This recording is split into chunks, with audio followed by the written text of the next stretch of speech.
सर्वांना नमस्कार। दिनांक 5 जुलै 2021 रोजी भारत सरकारच्या शिक्षण विभागामार्फत निपुण भारत अभियान सुरू करण्यात आलं।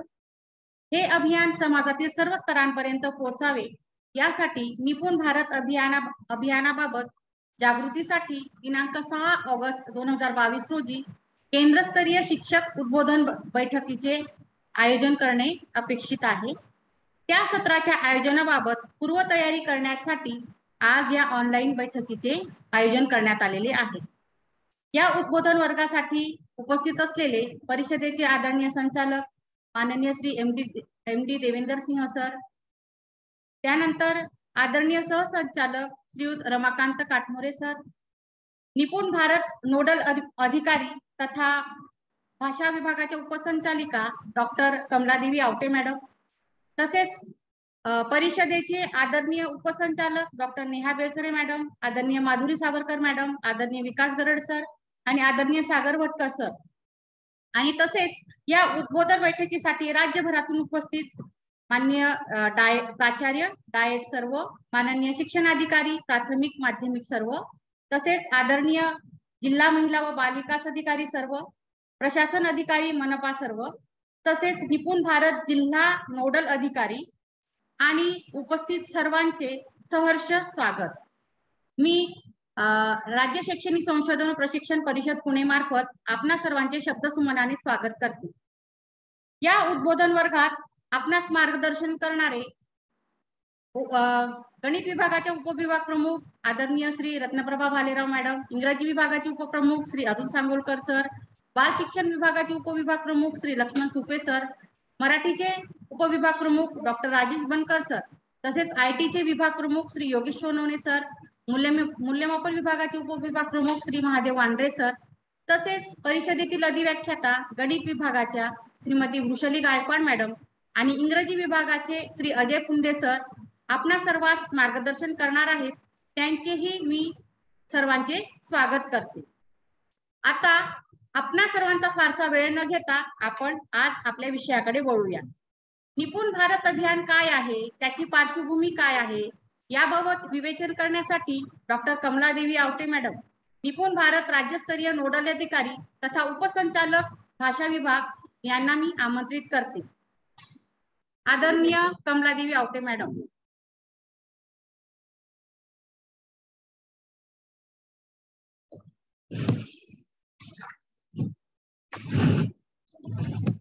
सर्वांना नमस्कार। निपुण भारत अभियान राज्यस्तरीय ऑनलाईन उद्बोधन बैठकीसाठी उपस्थित सर्वांना मनपूर्वक नमस्कार। राज्य शैक्षणिक संशोधन प्रशिक्षण परिषद महाराष्ट्र पुणे यांच्या वतीनं आज ही ऑनलाईन उद्बोधन बैठक घेण्यात येत आहे आणि दिनांक 6 ऑगस्ट रोजी आपण सर्वजण ती केंद्र स्तरावर घेणार आहात। माननीय संचालक एमडी सिंह सर यांच्या मार्गदर्शनाने आणि प्रेरणेने एससीईआरटी स्तरावर निपुण भारत अभियानांतर्गत अनेक महत्त्वाचे उपक्रम सुरू आहेत हे आपल्यास माहित आहे। त्याचबरोबर या सर्व कार्यक्रमांमध्ये आपणा सर्वांचा सिंहाचा वाटा अर्थातच यामध्ये आहे आणि म्हणून आपलं राज्य प्रगतीपथावर आहे। निपुण भारत अभियान या अभियानाबद्दल आपणा सर्वांना माहिती आहेच आणि हे निपुण भारत अभियान का, कशासाठी, त्याची गरज काय, त्याची पार्श्वभूमी काय आणि एकूणच या अभियानांतर्गत कोणकोणते उपक्रम घेतले जाणार आहेत या सर्वांविषयी अधिक बोलण्यापेक्षा मी आपणाला ही जे केंद्रस्तरीय उद्बोधन सत्र आपल्याला घ्यायचे आहे ते कशा पद्धतीने घ्यायचं आहे याच्यावर आपण अधिक बोलणार आहोत। कारण मला माहिती आहे की आज या बैठकीसाठी उपस्थित राज्यातून सर्व प्राचार्य डायट, त्याचबरोबर उपसंचालक विद्या प्राधिकरण, विभागीय विद्या प्राधिकरण, शिक्षणाधिकारी, जिल्हा निपुण नोडल अधिकारी, जिल्हा बालविकास महिला व बालविकास अधिकारी हे सर्वजण या बैठकीसाठी उपस्थित आहेत आणि आपणा सर्वांना हा विषय नक्कीच नवीन नाही आहे, परंतु तरीही हा निपुण भारत अभियान राबवण्यामागची जी काही पार्श्वभूमी आहे ही आपल्याला थोडक्यात माहीत करून घेणं ही गरजेचं आहे। आणि आपल्याला माहिती आहे की 5 जुलै 2021 रोजी केंद्र स्तरावरून म्हणजे राष्ट्रीय स्तरावरून या अभियानाचं उद्घाटन झालं आणि नुकतंच 5 जुलै 2022 रोजी याची वर्षपूर्ती झाली.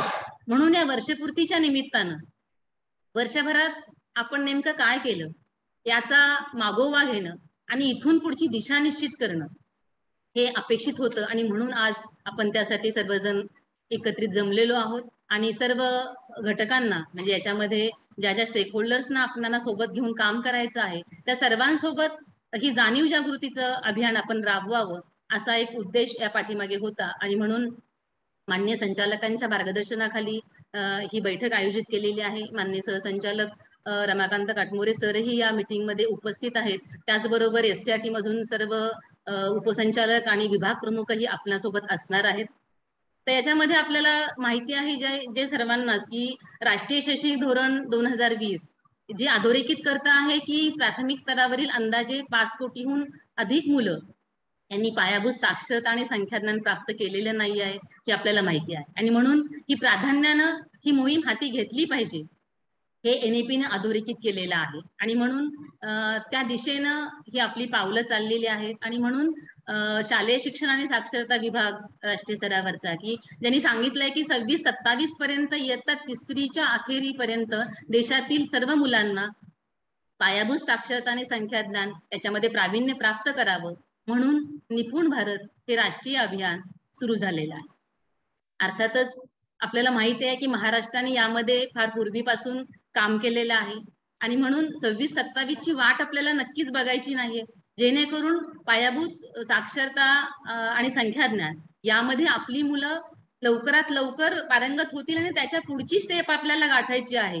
म्हणून पायाभूत साक्षरता आणि संख्याज्ञान हे FLN ची जी काही लर्निंग आउटकम्स आहेत ती लवकर प्राप्त करून त्या पुढच्या पायरीवर आपली मुलं कशी जातील याचा विचार आपल्याला करायचा आहे आणि म्हणून तुम्ही सर्वांनी जेव्हा आपण जिल्हा आणि तालुका स्तरावर जेव्हा ही परिषद आयोजित करणार आहोत उद्बोधन घेणार आहोत त्यावेळेला आतापर्यंतची जी काही सर्वेक्षणं झाली असतील ते आपल्यासोबत त्याची आकडेवारी आहे परंतु राष्ट्रीय स्तरावरची आकडेवारी सोबतच आपल्या जिल्ह्याची जी आकडेवारी असेल त्याचा आपण अभ्यास केला पाहिजे आणि ती आपल्या जिल्ह्यातील यंत्रणेसमोर ठेवणं गरजेचं आहे. मग ते न्यास असेल किंवा काही ज्या जिल्ह्यांमध्ये FLS घेतलं गेलं तो डेटा असेल किंवा काही जिल्ह्यांनी अध्ययनस्तर घेतला असेल तो डेटा या सर्वांसोबत आपल्याला काम करायचं आहे. म्हणून ती सांख्यिकी ती आकडेवारी समोर ठेवून आपल्याला पुढे कसं जावं लागेल जिल्ह्याचा प्लॅन कसा करावा लागेल हे तुम्ही आपल्या जिल्ह्याच्या आणि तालुक्याच्या जी काही आपली उद्बोधन कार्यशाळा असणार आहे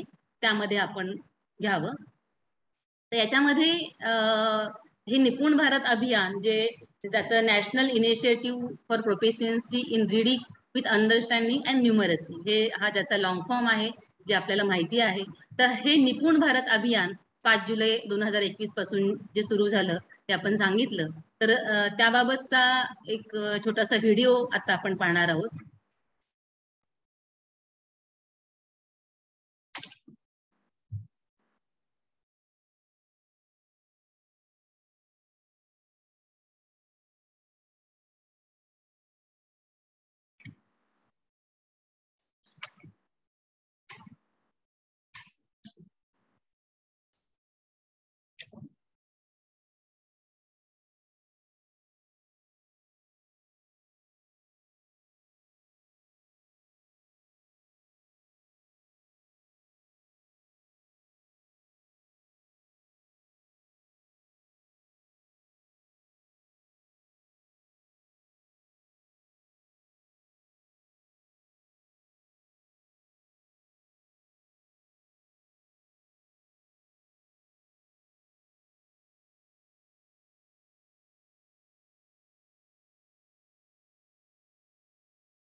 ना भटकेंगे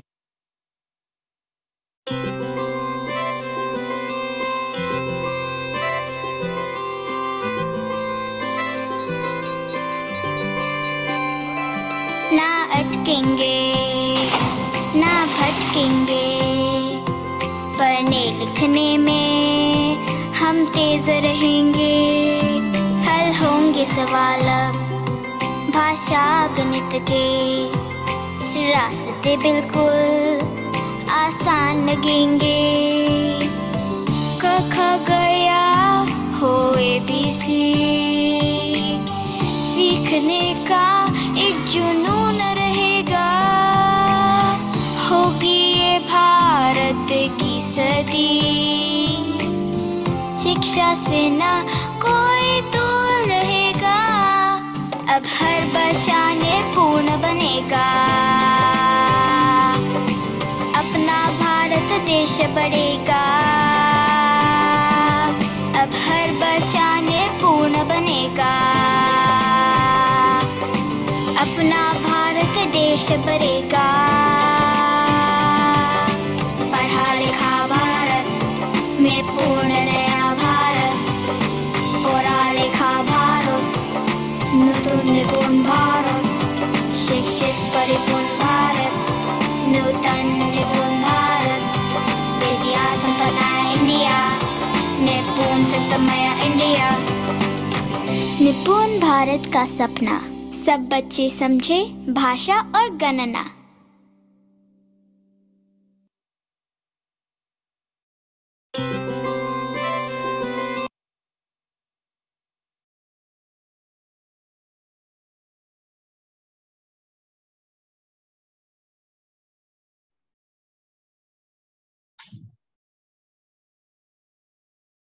अशा रीतीने निपुण भारत का सपना हर बच्चा समजे भाषा और गणना, तर हे आपलं स्वप्न आहे आणि हे स्वप्न पूर्ण करण्यासाठी हे निपुण भारत अभियान आलेलं आहे आणि त्याच्यामध्ये आपणा सर्वांचा सक्रिय सहभाग, यामुळेच आपण हे अभियान नक्कीच पूर्ण करू शकणार आहोत, की ज्याचं मुख्य ध्येय आहे सन 26-27 पर्यंत इयत्ता 3री पर्यंतच्या भारतातील प्रत्येक विद्यार्थ्याने पायाभूत भाषिक साक्षरता व संख्याज्ञान प्राप्त करणे।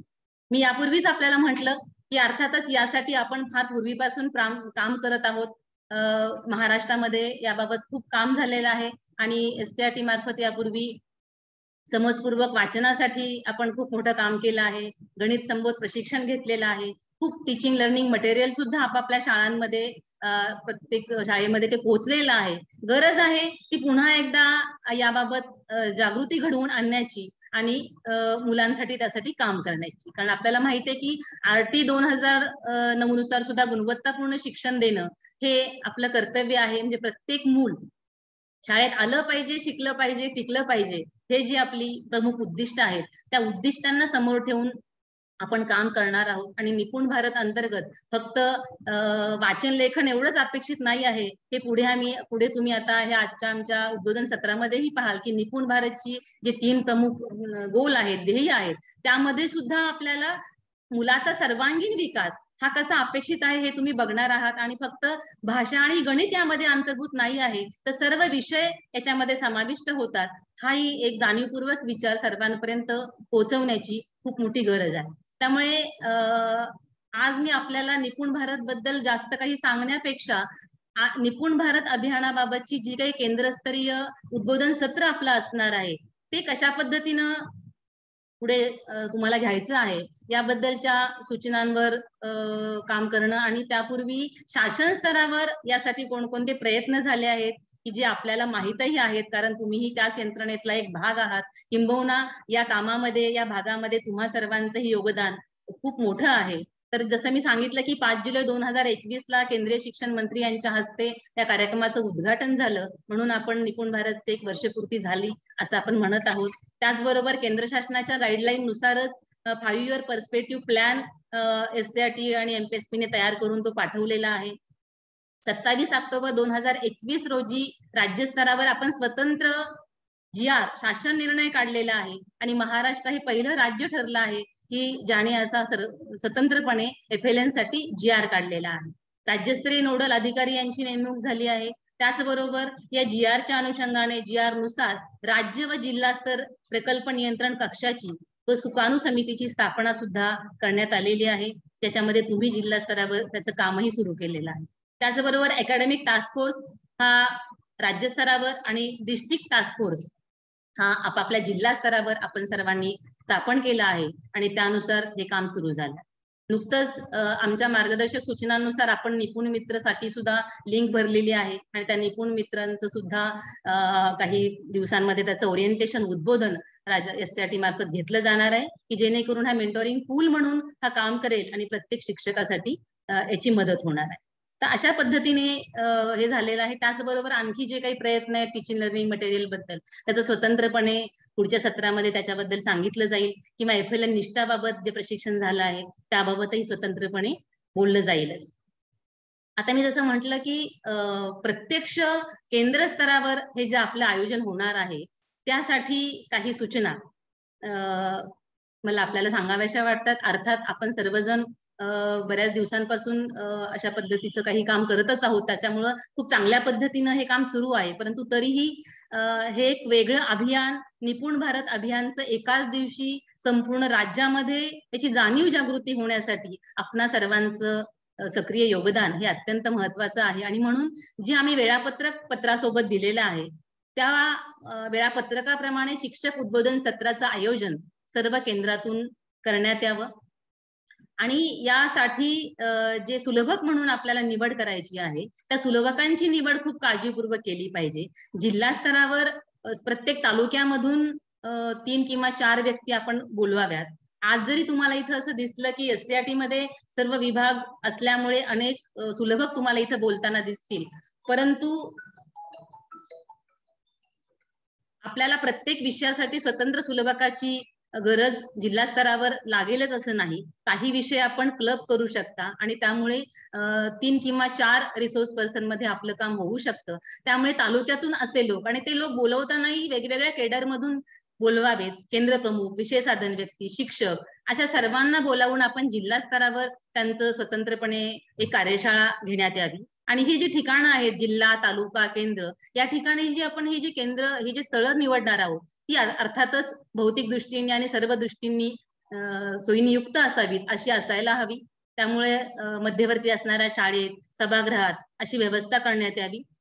आणि सगळ्यात महत्वाची जी गोष्ट आहे की जिल्हा स्तरावर ज्यांनी मार्गदर्शन घेतलं आहे, ज्यांचं सुलभन झालं आहे त्यांनीच तालुका स्तरावर आणि तालुका स्तरावर ज्यांचं सुलभन झालं आहे त्यांनीच केंद्र स्तरावरील सत्रांमध्ये मार्गदर्शन करावं. याची दक्षता जर आपण घेतली तर हे जी काही केंद्र आपलं सत्र आहे हे सत्र यशस्वी होईल असं आम्हाला वाटतं.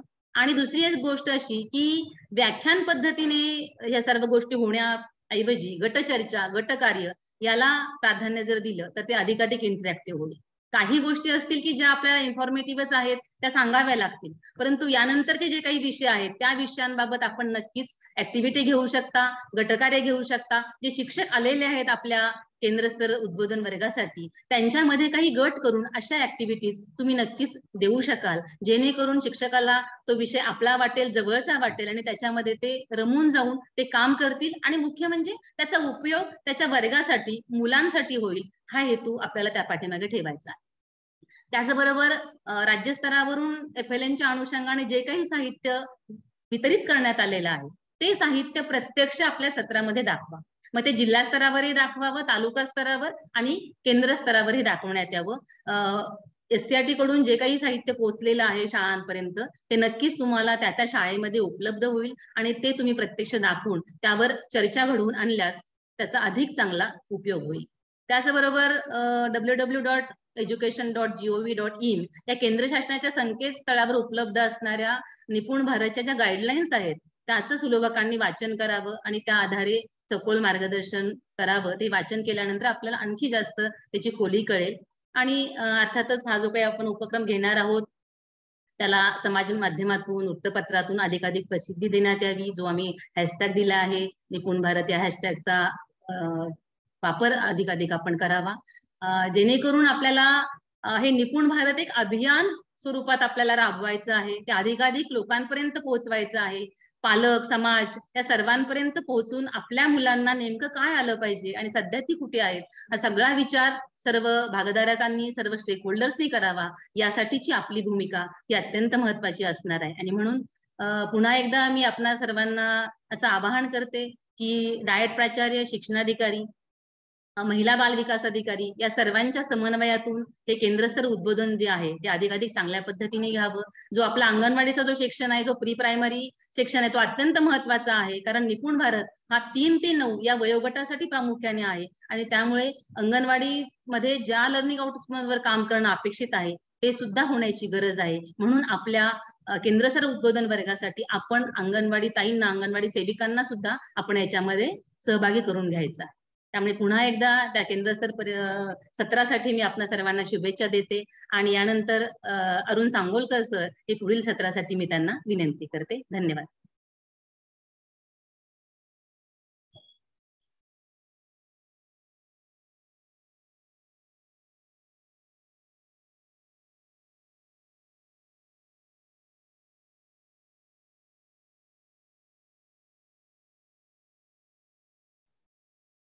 सर्वांना नमस्कार.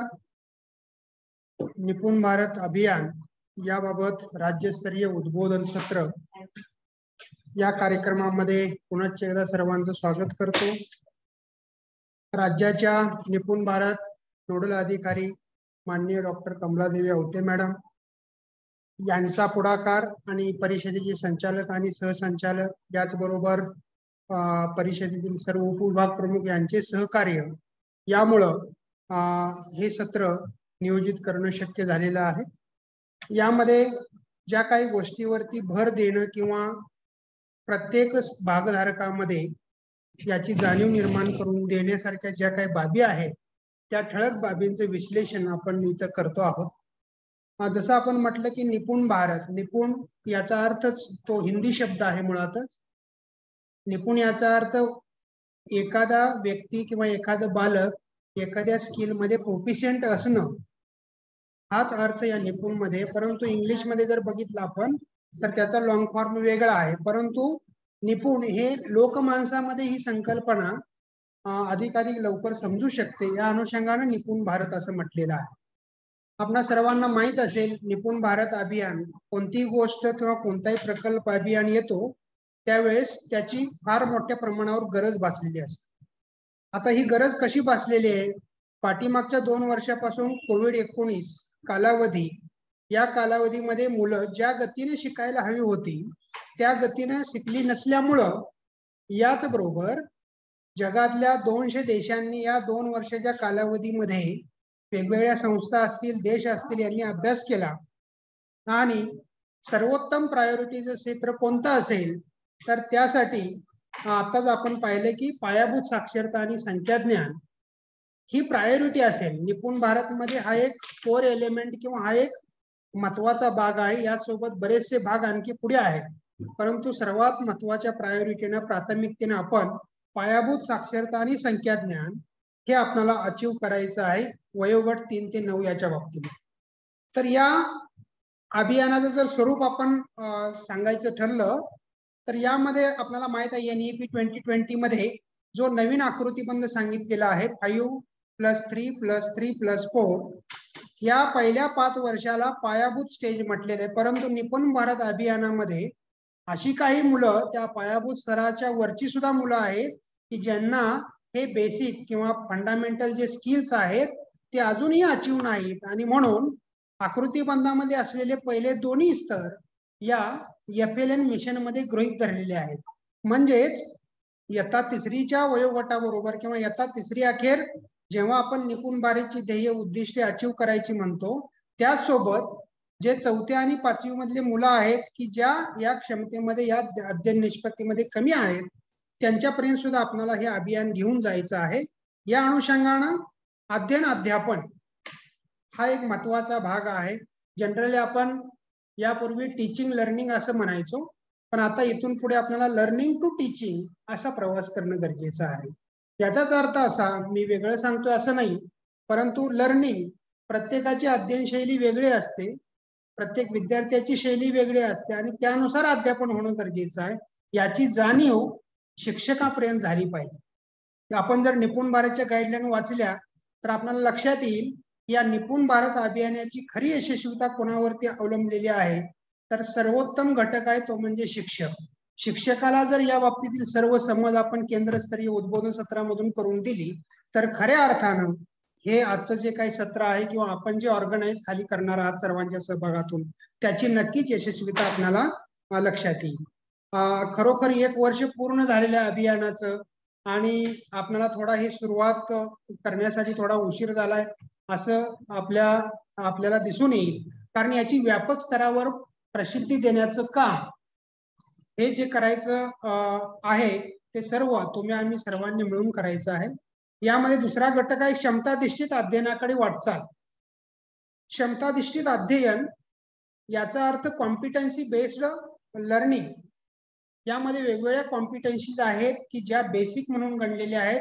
प्रामुख्यानं श्रवण भाषण असेल, समजपूर्वक वाचन असेल, हेतुपूर्वक लेखन असेल, या सर्व गोष्टी आपल्याला लक्षात ठेवाव्या लागतील. सर्वात महत्वाचं यामध्ये मूल्यमापन. या मूल्यमापन आस्पेक्ट वरती आपल्याला भर द्यावयाचा आहे. यामध्ये 2 प्रकारचं मूल्यमापन सुचवलेलं आहे. शाळा आधारित मूल्यमापन आणि याचबरोबर व्यापक स्तरावर जे राज्य स्तर आणि राष्ट्रीय स्तरावरती होणार आहे ते मूल्यमापन.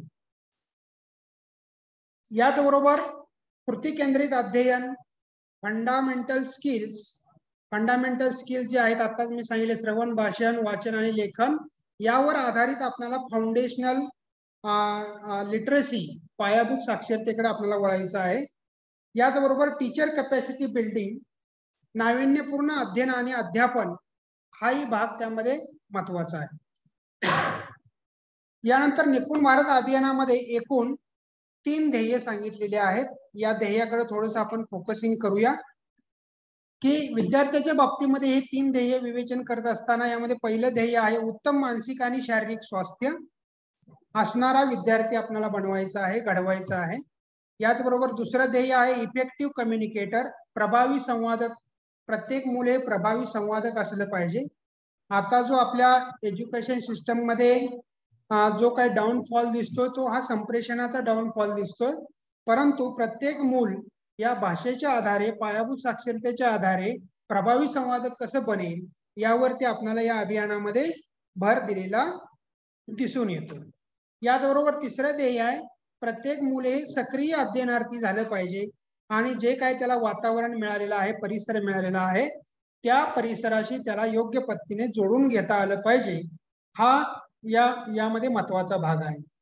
यामध्ये वेगवेगळ्या क्षमता आहेत, जशी ध्येय आहेत, ध्येयामध्ये प्रमुख क्षमता आहेत आणि या प्रत्येक क्षमतेवर आधारित विविध प्रकारच्या अध्ययन निष्पत्ती सांगितलेल्या आहेत.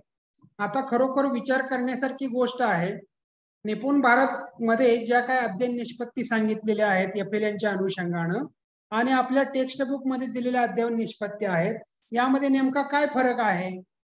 तर निश्चितच फरक आहे, कारण ध्येयानुसार क्षमतांची मांडणी बदललेली आहे आणि मांडणीनुसार अध्ययन निष्पत्ती बदललेल्या आहेत. या सर्व अध्ययन निष्पत्ती पुढच्या सत्रासाठी आपण या डॉक्युमेंट सोबत तुमच्याशी शेअर करणार आहोत. त्याचा नक्कीच आपण वापर शिक्षकापर्यंत पोहोचण्यासाठी, त्यांची समज वाढवण्यासाठी निश्चितपणे करणार आहोत.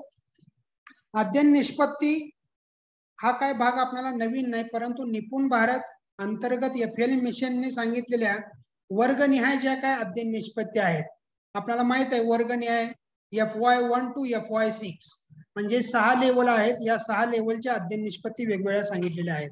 पायाभूत वर्ष 1, 2, 3 ते 6 पर्यंत, म्हणजेच शाळापूर्व स्तरावरची 3 वर्ष आणि पहिली, दुसरी, तिसरी ही 3 वर्ष, अशी प्रत्येक वर्षाची आपल्याला काय केलेलं आहे, ध्येय सांगितलेली आहेत, अध्ययन निष्पत्ती सांगितलेल्या आहेत. या अध्ययन निष्पत्तीमध्ये ह्या जर अध्ययन निष्पत्ती आपण आपल्या सध्याच्या अभ्यासक्रमाशी, सिलेबसशी, टेक्स्ट बुकशी पडताळून पाहायचं म्हटलं, खरं तर हे शिक्षकांनी करणं गरजेचं आहे. FLN मध्ये वेगळा प्रयास, वेगळा प्रयत्न मला काय करावायचा आहे, जेणेकरून माझ्या वर्गातील प्रत्येक मूल हे निपुण भारत किंवा निपुण बच्चा ज्याला आपण म्हणतो हा कसा होईल, या अनुषंगाने आपल्याला आपला वर्ग कळणं गरजेचं आहे. निपुण भारत अभियानामध्ये जसं आपल्याला माहित आहे, न्यास मध्ये 4 प्रकारचं मुलांचं वर्गीकरण केलेलं आहे. रिझल्ट जर आपण पाहिला असेल, below basic, basic, proficient and advanced.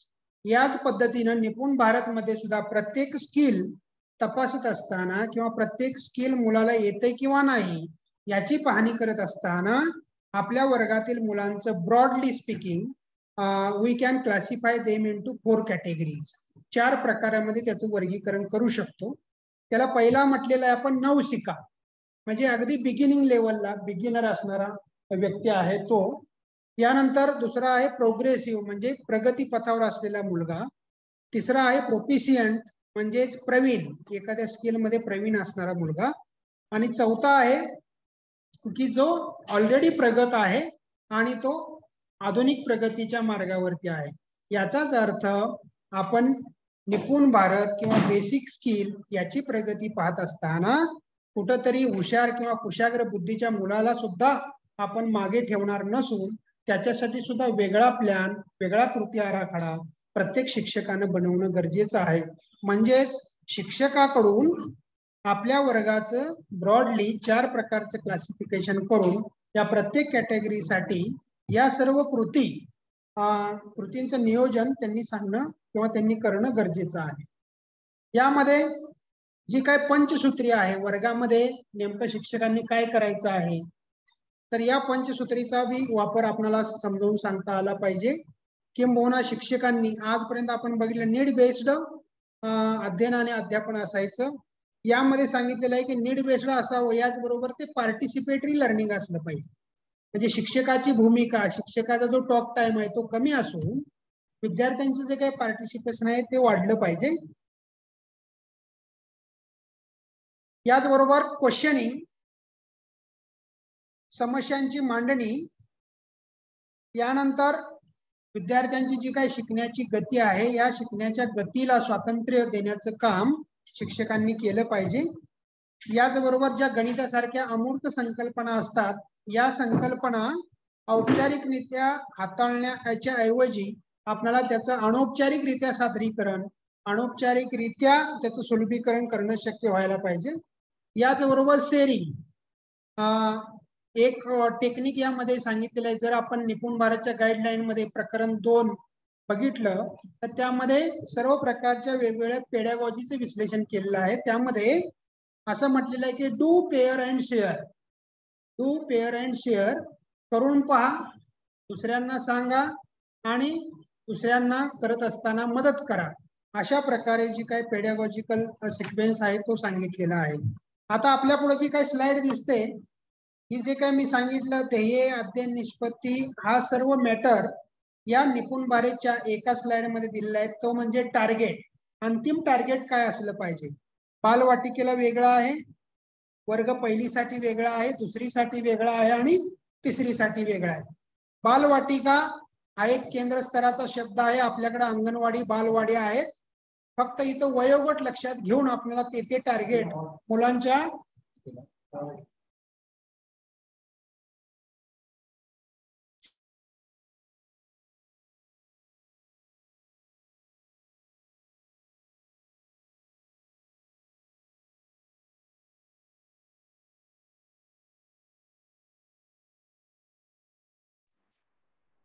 Sorry काही तांत्रिक अडचणीमुळं व्यस्तता निर्माण झाली होती. यामध्ये जे काही टार्गेट्स आपल्याला सांगितलेले आहेत, बालवाटिका आताच मी म्हटलं आपल्याकडे बालवाटिका अस्तित्वात नसून आपल्याकडे अंगणवाडी आणि बालवाडी हे क्लासेस आहेत.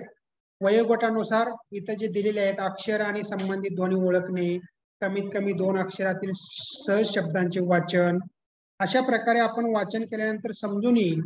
त्यामध्ये एक महत्वाचा भाग आहे या टार्गेटमध्ये वर्गनिहाय टार्गेट दिले असल्यामुळे आपल्याला प्रत्येक विद्यार्थी मॅप करणं सोपं होणार आहे आणि प्रत्येक विद्यार्थ्यासाठी शिक्षक स्तरावरती प्लॅनिंग करणं हे सुद्धा सोपं होणार आहे. यामध्ये महत्वाचा भाग आहे तो म्हणजे फ्लुएन्सी. कारण अगोदर आपण समजपूर्वक वाचन हे आपण समजायचो की वरच्या स्तरावरती वरच्या वर्गासाठी असणार आहे, परंतु निपुण भारतमध्ये इयत्ता 2री पासूनच समजपूर्वक वाचनाची संकल्पना केलेली आहे, कल्पना केलेली आहे. विद्यार्थी एका मिनिटामध्ये किती शब्द वाचतो आणि हे वाचत असताना तो कॉम्प्रिहेंड करतो की नाही याचाही विचार या टार्गेटमध्ये केलेला आहे. तर मला असं वाटतं या सर्व भाग जो काय ध्येय आहे ध्येयांचं अलायन अध्ययन निष्पत्तीशी कसं केलेलं आहे आणि यासाठी प्रायोरिटीनं लक्षात घ्यावयाचे टार्गेट्स वर्गनिहाय कोणते दिलेले आहेत याचं विवेचन आपण केलेलं आहे. यानंतर निपुण भारत अभियानांतर्गत येणारा यासाठी केंद्र स्तरावर स्लाइड मध्ये बदल करत असताना आपण थोडाफार बदल केला पाहिजे, कारण आपली समज आणि राज्यावर तयार केलेल्या ज्या काही स्लाइड आहेत यामध्ये निश्चितच कॉन्टेक्च्युअलाइज फरक येणार आहे खाली. जर फॉर एक्झाम्पल असं म्हटलं की वर्गामध्ये मुलांचा सहभाग कसा घ्यायचा आहे, आता फक्त आपण इथं 5 मुद्दे सांगितलेले आहेत, परंतु आपल्या स्थानिक परिस्थितीचा अनुसरून यासाठी कोणतं साहित्य, कोणती गटचर्चा, कोणती चर्चा, कोणते विषय चर्चिले जाऊ शकतात, असे विषय आपण त्या पीपीटी मध्ये इन्क्लूड करून तशा प्रकारचं एक्झिक्युशन खाली करणं गरजेचं आहे. याचबरोबर जो काही निपुण भारत अभियान यामध्ये आपल्याला माहित आहे प्रायोरिटीनं जे मिशन मोडवरती काम करायचं आहे ते FLN वरती करायचं आहे, म्हणून आपण त्याला FLN मिशन किंवा पायाभूत साक्षरता आणि संख्याज्ञान मोहीम असं म्हणतो. या संदर्भातली सविस्तर माहिती परिषदेतील समता विभागाच्या विभाग प्रमुख माननीय बालेराव मॅडम करून देतील. थँक्यू.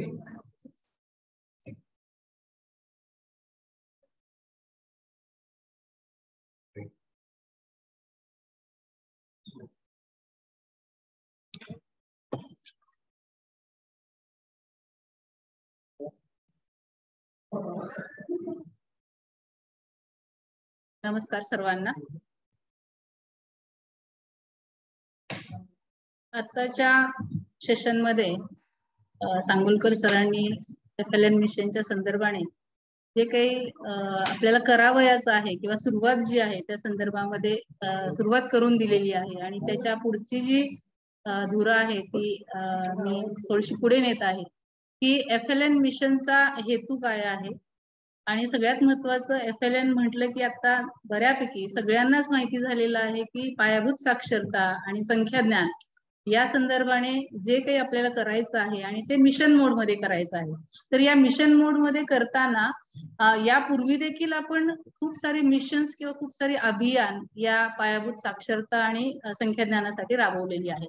मग या राबवल्या गेलेल्या मागच्या अभियानामध्ये आणि आज आपण परत नव्याने जे निपुण भारतच्या अंतर्गत FLN मिशन घेत आहोत त्याच्यामध्ये नक्की कोणता फरक आहे किंवा काय फरक आपल्याला करायचा आहे किंवा आपल्याला शिक्षकांपर्यंत हे जेव्हा केंद्र स्तरावरती आपण आता उद्बोधन सत्र आयोजित केलेलं आहे तर याच्यामध्ये शिक्षकांना सुद्धा ते वाटणं साहजिक असणार आहे की यापूर्वी देखील अनेक अभियानं फक्त आपण पायाभूत साक्षरता आणि संख्याज्ञानासाठी राबवलेली आहे, परंतु ज्या वेळेस नवीन अभियान येतात त्यावेळेस त्याची जी ध्येय काही असतात, उद्दिष्ट असतात ती बरीचशी बदललेली असतात.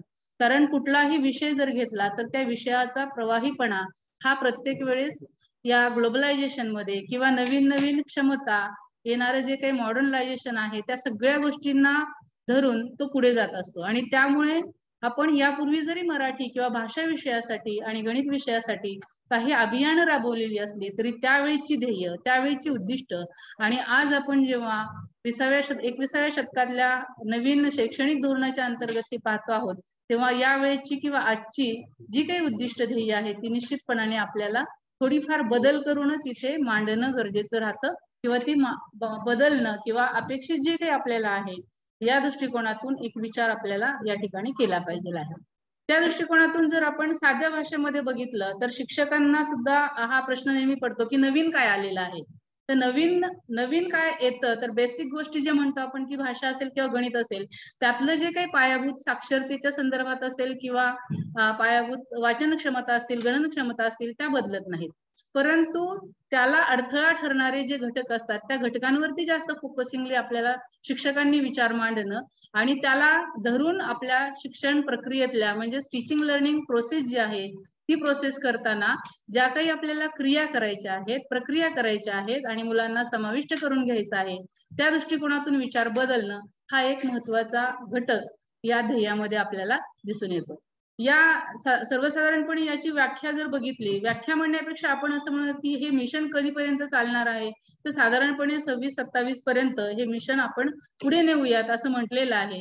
आणि याचा उद्देश काय आहे तर एक अर्थपूर्ण वाचन साक्षरता किंवा क्षमता मुलांमध्ये येणं आणि स्पष्ट गणन क्षमता म्हणजे संख्याज्ञानाच्या संदर्भात असणं, अवगत होणं हा या पूर्ण मिशनचा उद्देश आहे किंवा अभियानाचा उद्देश आहे. आता याच्यामध्ये जेव्हा आपण जातो तेव्हा आपण जे म्हणतो की भाषा, एक साधं उदाहरण मी देईल की प्रोफिशियन्सी लेवलची भाषा म्हणून जर आपण विचार करू दैनंदिन जीवनामध्ये, तर आपल्याकडे हा विचार नवीन आहे असं नाहीये. एक उदाहरण मला या ठिकाणी किंवा एक आपला श्लोक आहे असं म्हणूयात आपण, त्याच्यामध्ये असं म्हणलेलं आहे की वक्ता दश सहस्त्रेषु, म्हणजे जवळजवळ 10,000मध्ये एक वक्ता निर्माण होतो. मग एक वक्ता जर 10,000मध्ये निर्माण होत असेल तर तो वक्ता सुद्धा आपल्या मराठी शाळेतूनच गेलेला असतो आणि आपली रोजची आजची जी काही वर्गाची संख्या आहे, पटसंख्या आहे, ती मुलं देखील त्याच पायाभूत संख्याज्ञान आणि वाचन क्षमतेच्या आधारे शिकत असतात.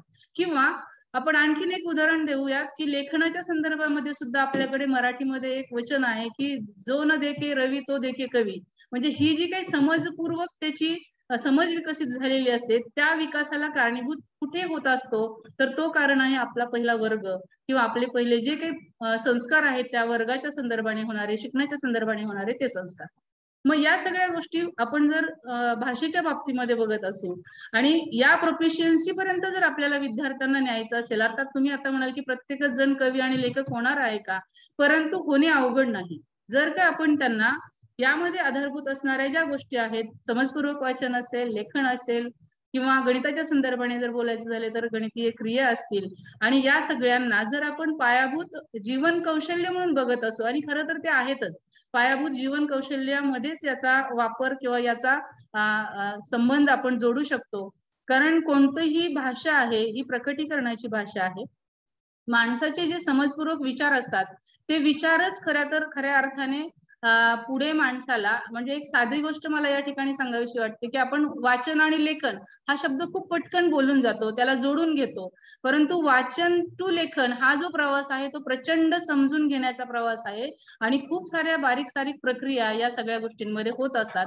तेव्हा मूल असो किंवा माणूस हा वाचनापासून लेखनाकडे जात असतो. कारण आपण असं म्हणतो की नेहमी लेखनाची व्याख्या जर थोडक्यात करायची झाली तर विचारांचं सार्वत्रिकीकरण करणं म्हणजे लेखन करणं.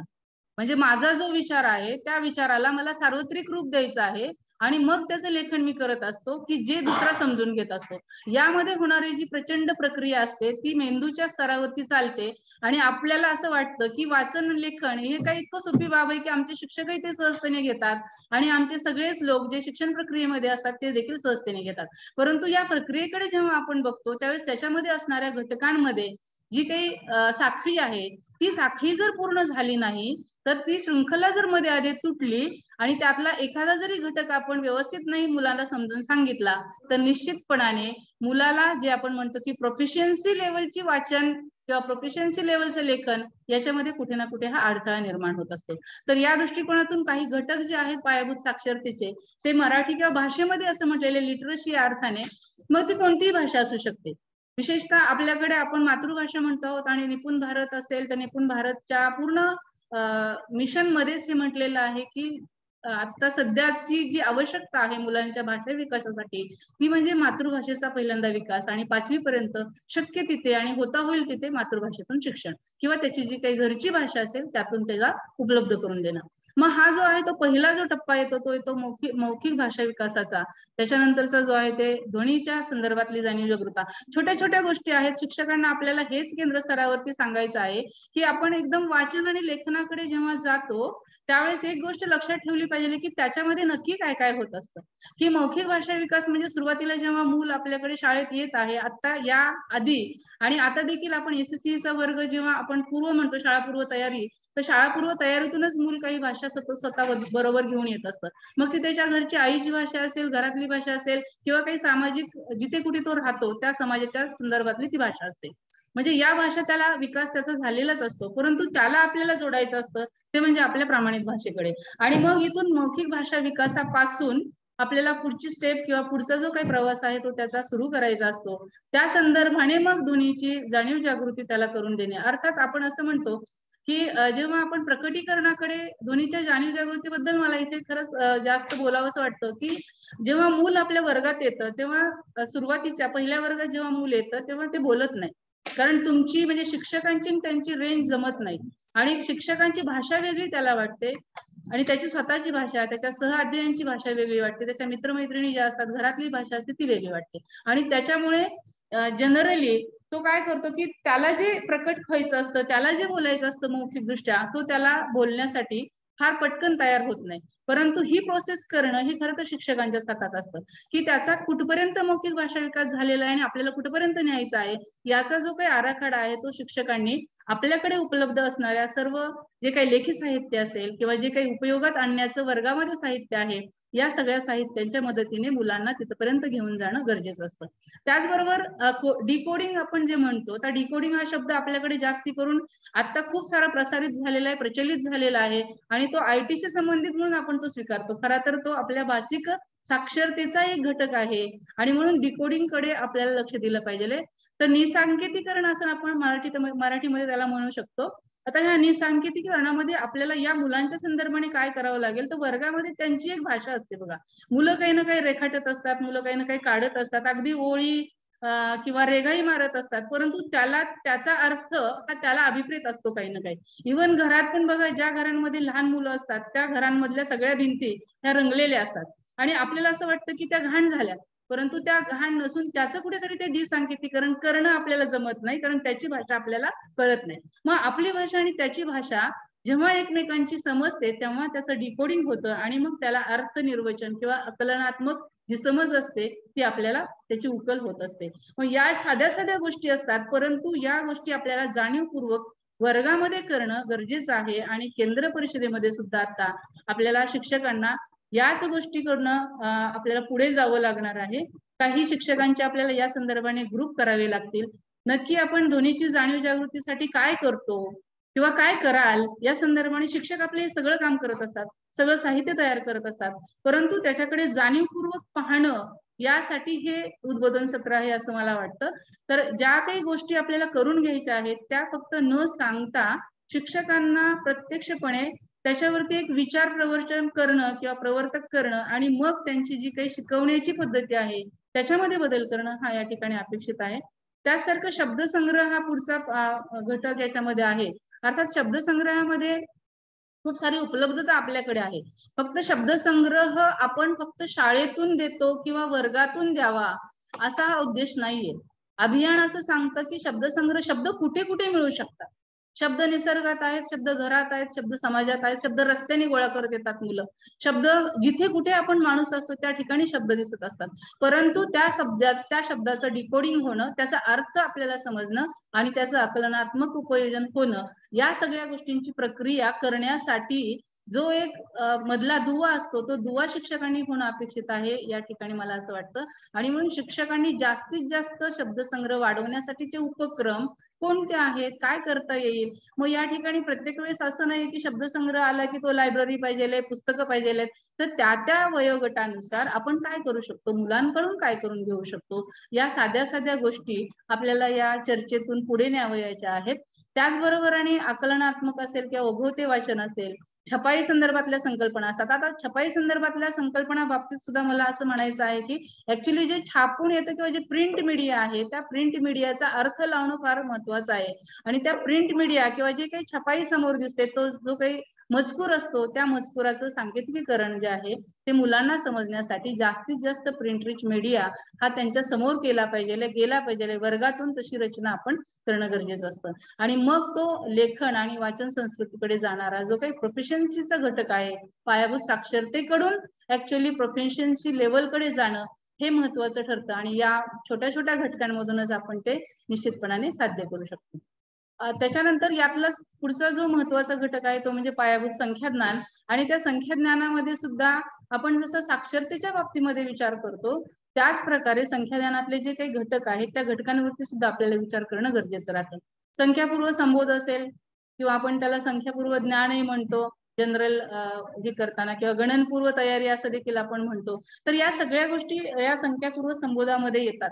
आता या संख्यापूर्व संबोधामध्ये सुद्धा एक आहे की संख्यापूर्व संबोध शिकवताना किंवा आपण तो वर्गात घेताना त्यापूर्वी मुलांना काहीच झालेलं नाही असं न समजता मुलांच्या अनुभवाला, त्याच्या प्रकटीकरणाला बरोबर घेऊन आपण पुढे जाणं हे मला वाटतं या ठिकाणी अपेक्षित आहे. आणि म्हणून संख्यापूर्व संबोध घेताना मुलांकडे काय आहे, त्यांचे संबोध काय आहेत संख्या समजून देण्याच्या आधीच्या किंवा संख्याचं कोडिंग डिकोडिंग करण्याच्या आधी तो मोजतो कसा, तो बघतो कसा, त्याला संख्या म्हणजे काय वाटते, संख्या म्हणजे त्याचं लिपी जी आहे ती लिपी त्याला समजत नसेल कदाचित, परंतु संख्याचं ज्ञानच नाही हे जे आपण म्हणतो असं कधीच होत नाही. कारण मनुष्य जेव्हा जगायला सुरुवात करतो तेव्हा तो काही ना काही बघत असतो, त्याला लहान मोठं कळत असतं. त्याच्यानंतर मूल म्हणून जेव्हा तो वाढत असतं ते बाळ, तेव्हा सुद्धा त्याला लहान मोठं समजतं, कमी जास्त समजतं, परंतु सांख्यिकी भाषेमध्ये किंवा गणितीय भाषेमध्ये याला काय म्हणतात हे कदाचित त्याला माहिती नसतं. आणि त्याच्या बरोबरीला हे सगळं ज्ञान असतं, त्या ज्ञानाचा वापर करून आपण त्याला पुढे नेणं गरजेचं राहतं. त्याच्यानंतर संख्यावरील क्रिया आहे, आकार आहे, अवकाशीय संबोधाचे आकलन आहे, मापन आहे आणि आकृतीबंध आहे. या सगळ्यांचा विचार करताना मला असं वाटतं की गणित हा विषय जो आहे तो गणित विषय आपण फक्त वाचून दाखवणं किंवा लिहून दाखवणं याच्या पुरता मर्यादित नाही. तर गणितामध्ये गणित पेट्या दिलेल्या आहेत, गणिताचं खूप सारं साहित्य आपल्या वर्गांमधून आहे, त्याचा रिलेट आपण या सगळ्या गोष्टींशी करणं फार गरजेचं आहे. कुठलाही संबोध शिकवताना तो फक्त पुस्तकामध्ये कसा दिलेला आहे आणि मला त्यांच्यापर्यंत त्याचं नाव न्यायचंय हा दृष्टिकोन शिक्षकांचा आपल्याला बदलावा लागेल. आणि खरी प्रक्रिया काय आहे, मला वाटतं की गणिताची प्रक्रिया ही मानसिक प्रक्रिया आहे. जशी भाषा ही मानसिक प्रक्रिया आहे तशी गणित देखील लॉजिकल थिंकिंग तिथे जास्त येतं. आणि त्या लॉजिकल थिंकिंग मध्ये तार्किक विचाराची क्षमता जी आहे ती तार्किक विचार क्षमता याच ठिकाणी पायाभूत साक्षरता आणि संख्याज्ञानामधून त्याची तयार होत असते. त्यामुळे या ठिकाणी आपल्याला जास्तीत जास्त त्याला जीवन प्रक्रियेशी जोडणं, त्याच्या अनुभवाशी जोडणं, संख्या आणि संख्यावरील क्रिया करताना देखील मुलांना जास्तीत जास्त वाव देणं आणि मानसिक प्रक्रिया कशी होईल, म्हणजे सुरुवातीला जरी आपण साहित्याचा वापर करत असू तरी साहित्याच्या वापराकडून मानसिक प्रक्रियेकडे तो कसा जाईल याचा एक चांगला विचार आपल्या शिक्षकांनी या संदर्भाने करणं गरजेचं आहे. आकृतीबंधासारखी उदाहरणं आहेत. आकृतीबंधामध्ये सुद्धा आपण बघतो की आकृतीबंध म्हणजे काही मोठं नाहीये. आपण जे काही दैनंदिन जीवनामध्ये आपणही आकृतीबंध तयार करू शकतो. मला वाटतं या उद्बोधन सत्रामध्ये तर निश्चितपणे आपण शिक्षकांना याच गोष्टी सांगाव्यात की तुम्ही तुमचे आकृतीबंध तयार करा, की तिथे बसल्या बसल्या गटचर्चेला हे विषय द्या आणि त्यांच्याकडनं ते करून द्या. साधारणपणे या सगळ्या गोष्टी तुमच्यापर्यंत आलेल्या आहेत कुठल्या ना कुठल्या माध्यमातून, परंतु त्याच्यावरती एकदा परत फोकस टाकणं हा हेतू याच्यामध्ये होता. आणि जसं माझ्या आधी सांगलकर सरांनी 3 ध्येय सांगितली, त्या ध्येयामधलं तिसरं ध्येय तर पूर्णपणे भाषाविषयीशी संबंधित आहे. आणि म्हणजे तो जो संवादक आहे तो संवादक म्हणूनच विद्यार्थी झाला पाहिजे. आणि दुसरं ध्येय आणि तिसऱ्या ध्येयामध्ये मात्र संख्याज्ञान हा जीवन प्रक्रियेचा एक भाग बनला पाहिजे. हे जे ध्येय आहेत ह्या ध्येयांना जर आपल्याला विकसित करायचं असेल, मुलांमध्ये त्याची प्राप्ती करायची असेल तर निश्चितपणाने आपल्याला अगदी बालवाटिकेपासून ते वर्ग 2री 3री पर्यंत जी 26-27 पर्यंतची आपली आपण टाइमलाईन म्हणतो आहोत, अर्थात 26-27 ही टाइमलाईन पण आपल्यासाठी जास्त होईल कदाचित, त्या आधी सुद्धा आपण ते अचीव करूयात. आणि ह्या सगळ्या गोष्टी अचीव करताना ही जी काही मानसिक प्रक्रिया मानसिक स्तरावर होत असते, शिकण्याची, वाचण्याची, लिहिण्याची, अंकगणित करण्याची, त्या सगळ्या प्रक्रियेचं आणि ह्या सुंदर प्रक्रियेचे साक्षीदार आपण सगळे होऊयात. मला विश्वास आहे आपण सगळे त्याच्यासाठी तयार आहोत आणि आपण निश्चितपणे या सगळ्यांसाठी सदैव तत्पर राहूयात. मला वाटतं या पुढचं जी काही भूमिका आहे, शिक्षक भूमिका, त्याच्यासाठी मराठी डिपार्टमेंट मधून मनीषा राजपूत मॅडमला मी आमंत्रित करते आणि शिक्षक भूमिका जी आहे निपुण भारत मधली त्या संदर्भात ते सांगतील. धन्यवाद.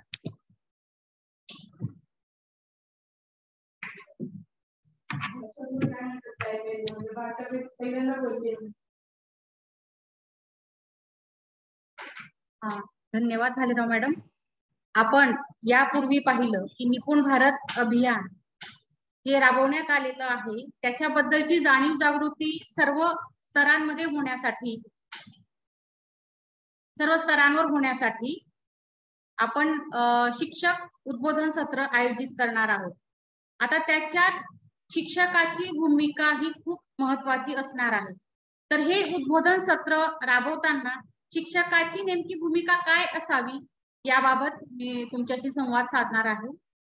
आपण जर निपुण भारत अभियानाचे सगळे लक्ष्य पाहिले तर FLN हा त्याच्यातला एक घटक आहे. त्याच्यात विद्यार्थ्याने एक उत्तम संवादक व्हावं, विद्यार्थ्याने पायाभूत साक्षरतेत विहित सगळे घटकांवर प्रभुत्व मिळवावं, ह्या सगळा विचार आपल्याला करायचा असतो.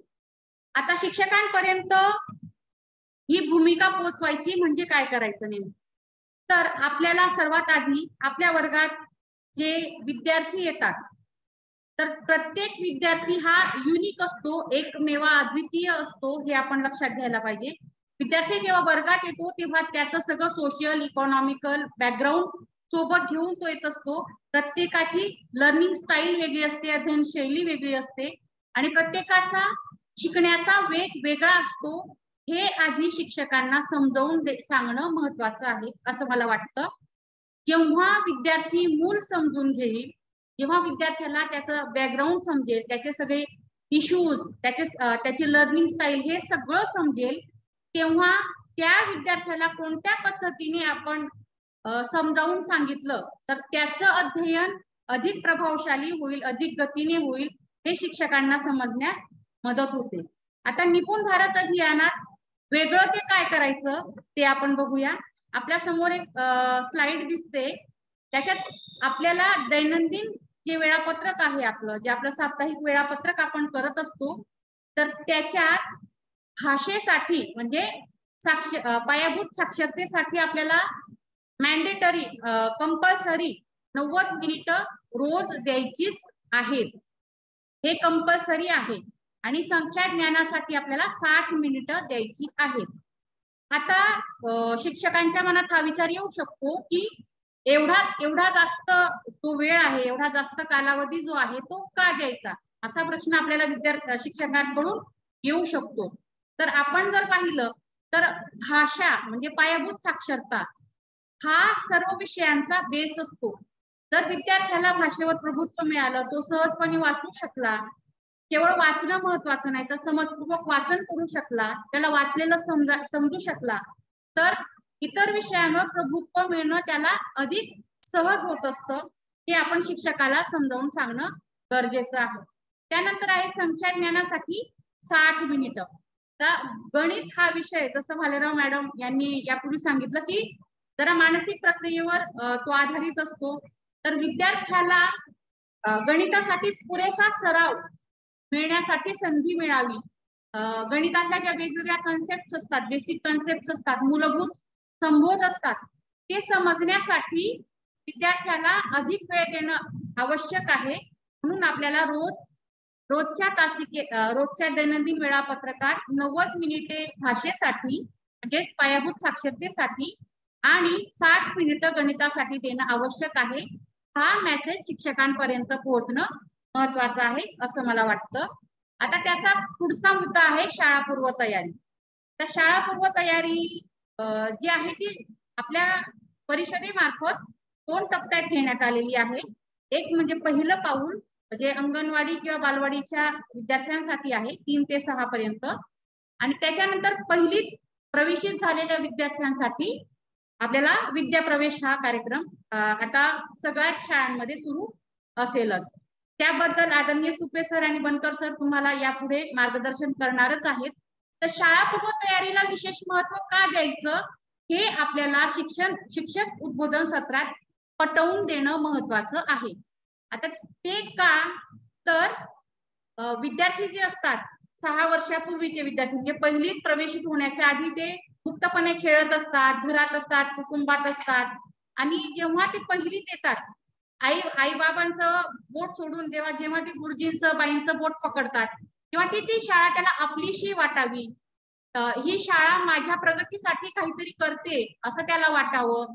शाळेत आपुलकीची भावना जर त्याच्यात निर्माण झाली तर तो अधिक अध्ययनरत होतो आणि त्याला अभ्यासाची गोडी लागते, आणि अभ्यासाची गोडी लागल्यानंतर जे आपल्याला आवडतं ते विद्यार्थी आपसुकच करायला लागतो आणि त्याचा अभ्यासातला अध्ययनाचा वेग वाढत असतो.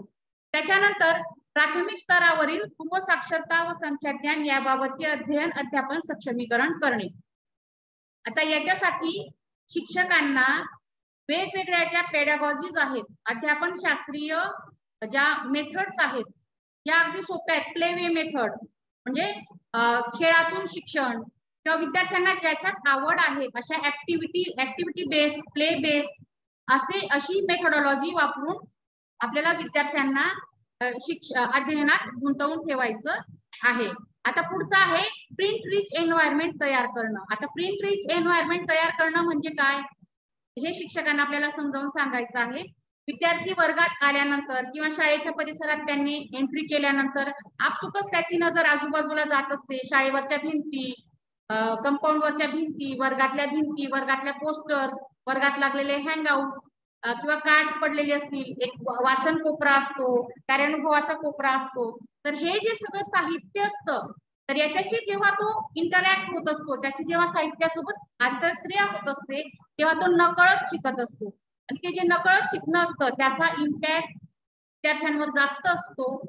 हे शिक्षकांपर्यंत पोहोचणं अत्यंत आवश्यक आहे असं मला वाटतं. आणि म्हणून प्रत्येक शिक्षकाने आपल्या विद्यार्थ्याचा वयोगट, आपल्या वर्गातल्या विद्यार्थ्यांचा मॉबचा कल हे पाहून आपल्या वर्गात प्रिंट रिच एन्व्हायरमेंट तयार करणं आवश्यक आहे, हे आपल्याला पटवून द्यावं लागेल. त्यानंतर मुलांच्या क्षमतानिश्चित अध्ययनासाठी पाठ्यपुस्तकाचा एक संसाधन सामग्री म्हणून वापर करणे. एक शिक्षकांमध्ये एक मानसिकता आहे, इव्हन पालकांमध्ये सुद्धा, की सिलेबस कंप्लीट करणं, पाठ्यपुस्तकातील पाठ वाचन करणं, त्याच्यातला स्वाध्याय सोडवणं, एवढं विद्यार्थ्यांनी केलं म्हणजे तो त्याचा अभ्यास झाला, तो शिकला. ही जी पूर्वापार चालत आलेली समजूत आहे ही पुसून काढणं फार महत्वाचं आहे. याच्यावर शिक्षकांच्या माइंडसेटवर काम करणं फार महत्वाचं आहे. टेक्स्टबुक म्हणजे पाठ्यपुस्तक हे केवळ एक साधन आहे, ते साध्य नाही. पाठ्यपुस्तक संपवणं म्हणजे सिलेबस संपवलं की आपलं शिकवणं झालं, हे शिक्षकांच्या मनातून काढून टाकून पाठ्यपुस्तकाच्या सोबतच इतर साहित्याचा वापर करणं फार महत्वाचं आहे.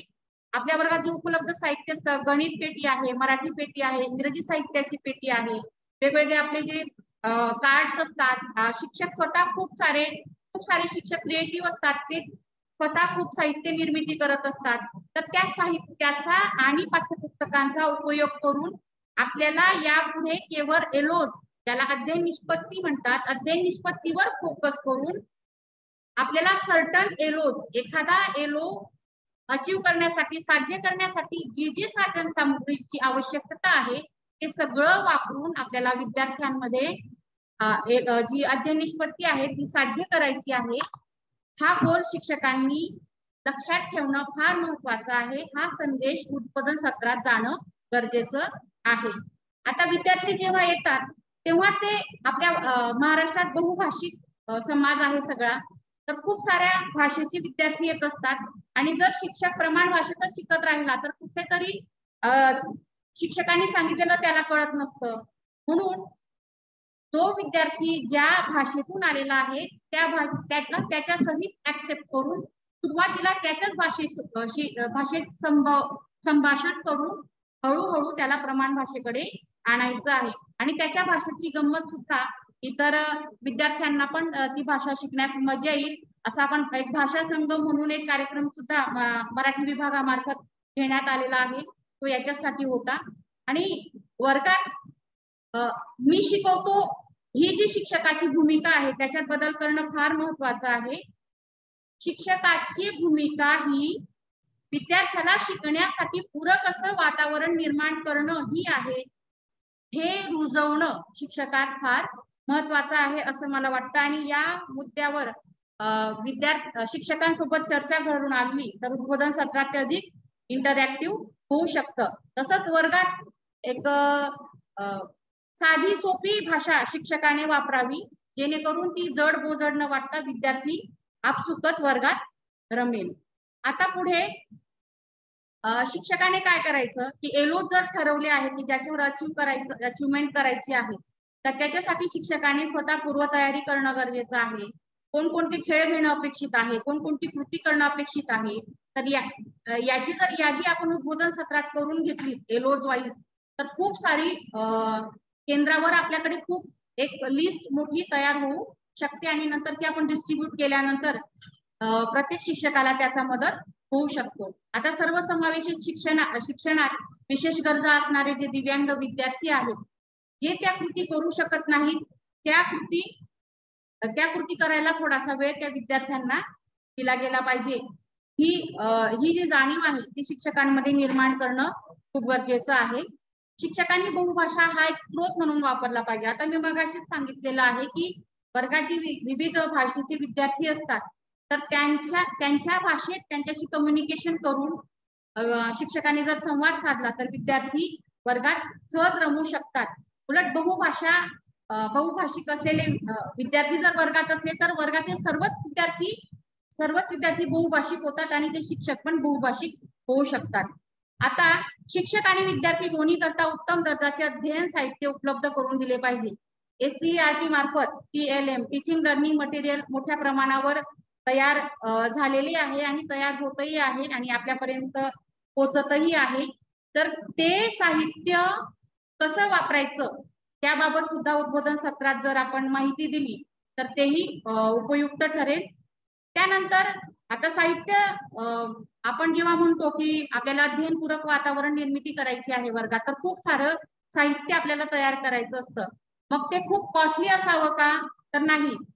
परिसरात वर्गात जे जे उपलब्ध आहे ते वापरून आपण आपले एलोज अचीव करू शकतो. गणन करायचं आहे, आवश्यक नाही की त्या गोल गोट्याच पाहिजे, मातीच्या गोट्या असल्या तरी चालतात. काड्या दगड आणून जरी विद्यार्थ्याला गणन शिकवलं तरी चालतं. इतक्या साध्या सोप्या सहज कृतींमधून आपण एलोज अचीव करू शकतो. हे शिक्षकांपर्यंत पोहोचवणं गरजेचं आहे. याच्या जर गट चर्चा घेतली तर आपल्याला ते सहज सोपं होईल. त्यानंतर साहित्य बऱ्याच शाळांमध्ये कसं असतं, वर्गात साहित्य असतं पण इंटॅक्ट असतं, म्हणजे ते वापरलेलंच नसतं. तर ते साहित्य विद्यार्थ्यांना हाताळू देणं, ते विद्यार्थ्यांना सहज उपलब्ध होईल अशा ठिकाणी ठेवणं, साहित्य वापरल्यानंतर ते जागी ठेवणं, या सगळ्या विद्यार्थ्यांमध्ये सवयी सुद्धा रुजवणं शिक्षकांनी महत्वाचं आहे. तसंच ज्या विद्यार्थ्यांमध्ये सामाजिक भावनिक कौशल्य विकसित करण्यासाठी वाचन क्षेत्र, नवनिर्मिती क्षेत्र, मुक्त खेळ इत्यादी कृतींचं आयोजन सुद्धा शिक्षकांनी करणं गरजेचं आहे. तर अशा प्रकारे FLN किंवा निपुण भारत अंतर्गत जे विविध लक्ष्य आहेत, विविध ध्येय आहेत, तर ती अचीव करण्यासाठी आपल्याला शिक्षकाची भूमिका कशी महत्वाची आहे, त्याच्या माइंडसेटवर काम करणं कसं गरजेचं आहे, यावर शिक्षक उद्बोधन सत्रात चर्चा घेतली तर यातून अधिक मुद्दे आणि अधिक पैलू बाहेर येतील आणि त्याचा सर्वांना खूप उपयोग होईल असे मला वाटते. आता यापुढे शाळापूर्व तयारीमधील पहिले पाऊल हे जे 3 ते 6 वयोगटाच्या विद्यार्थ्यांसाठीचा जो कार्यक्रम होता, त्यासाठी बालशिक्षण विभागाचे उपविभाग प्रमुख श्री लक्ष्मण सुपे सर आपल्याला मार्गदर्शन करतील. लक्ष्मण सुपे सर.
ओके.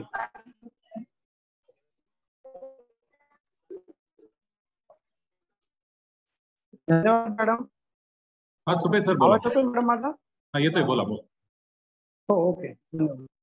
हा शाळा पूर्ण तयारी अभियान पहिले पाऊल हा उपक्रम आपण मार्च 2022 ते जून 2022 शाळा सुरू होण्याचा जो महिना आहे त्यामध्ये आपण पश्चिम महाराष्ट्रामध्ये 17 जून आणि विदर्भामध्ये 29 जून या दरम्यान आपण म्हणजे मार्च ते जून या कालावधीमध्ये शाळा पूर्ण तयारी अभियानाचं आपण आयोजन केलं. यापूर्वी आपल्या मार्गदर्शकांनी आपल्यासमोर त्या अनुषंगाने मुद्दे मांडलेले आहेत.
हा,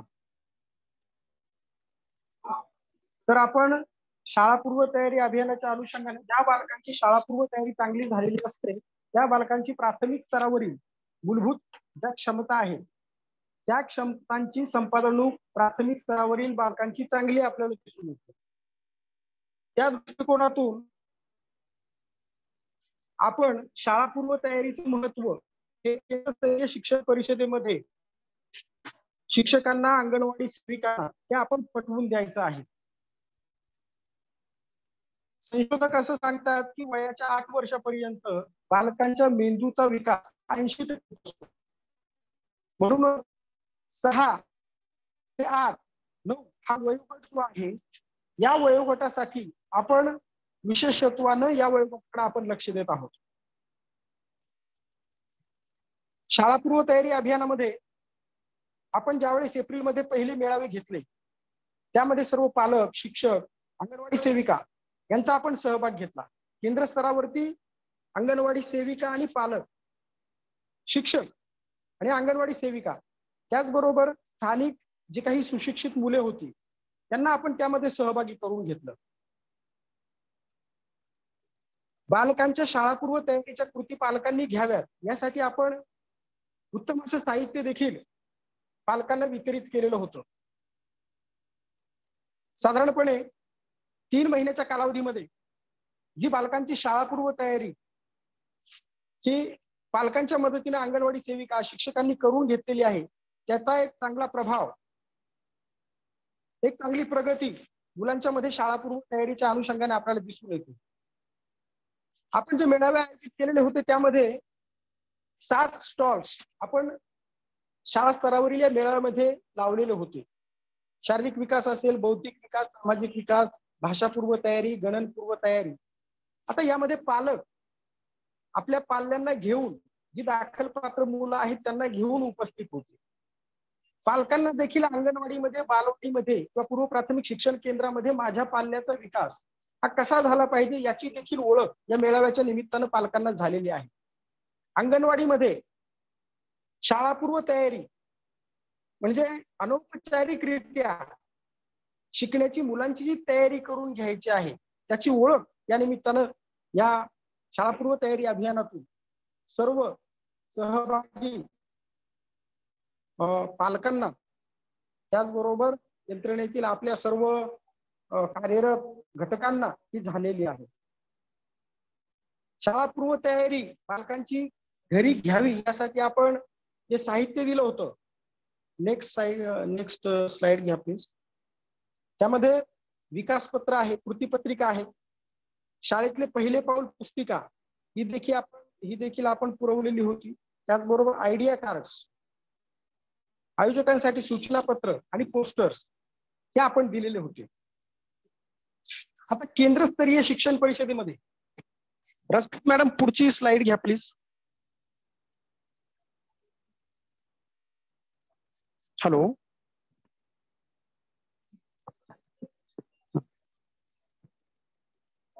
केंद्रस्तरीय शिक्षण परिषदेमध्ये प्रामुख्याने अंगणवाडीत, बालवाडीत किंवा पूर्व प्राथमिक शिक्षण केंद्रामध्ये औपचारिक वाचन लेखनाची अनौपचारिकरित्या पूर्वतयारी करणे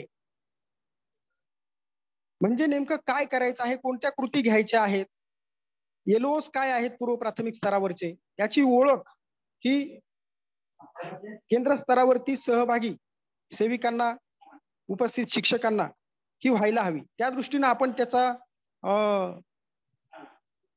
त्याची ओळख ही करून द्यायची आहे. पालक सभा अंगणवाडी स्तरावरती त्या होत असतात, मेळावे होत असतात. तर त्यामध्ये आपण पाहतो की मुलं ही अंगणवाडीमध्ये ही पूर्वशालेय शिक्षणासाठी 2 तास असतात, इतर वेळ त्यांचा पोषण आहार किंवा यासाठी जातो. तर पालकांनी मुलांची शाळापूर्व तयारी ही घरी कशा प्रकारे पालकांना सहाय्य करता येऊ शकतं याबाबत देखील अंगणवाडी स्तरावरील सभांमध्ये, मेळाव्यामध्ये हे पालकांना मार्गदर्शन करण्यात यावं. गणनपूर्व तयारी घरी कशी घेता येईल, रंग, प्राणी, पक्षी त्यांची ओळख, वर्गीकरण किंवा मग चित्रवाचन असेल, संभाषण असेल, यासाठीच्या संधी आपण घरी कशा उपलब्ध करून देऊ शकतो. कारण ही मुलं घरी पालकांसोबत, वडीलधाऱ्या माणसांसोबत घरी जास्त वेळ असतात. त्यामुळं घराचा किंवा घरातील मोठ्या माणसांचा वापर किंवा उपयोग आपण त्यासाठी कसा करून घेऊ शकतो याचा देखील विचार किंवा या दृष्टीने देखील आपण सर्वांशी केंद्र परिषदेमध्ये विचार विनिमय करावा. आपण आयडिया कार्ड्स सर्व पालकांना ती पुरवलेली आहे.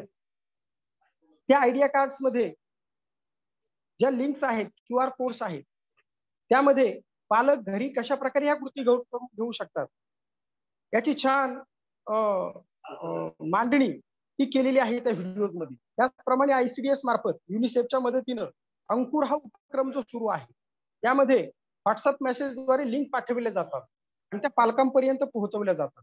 तर त्याचाही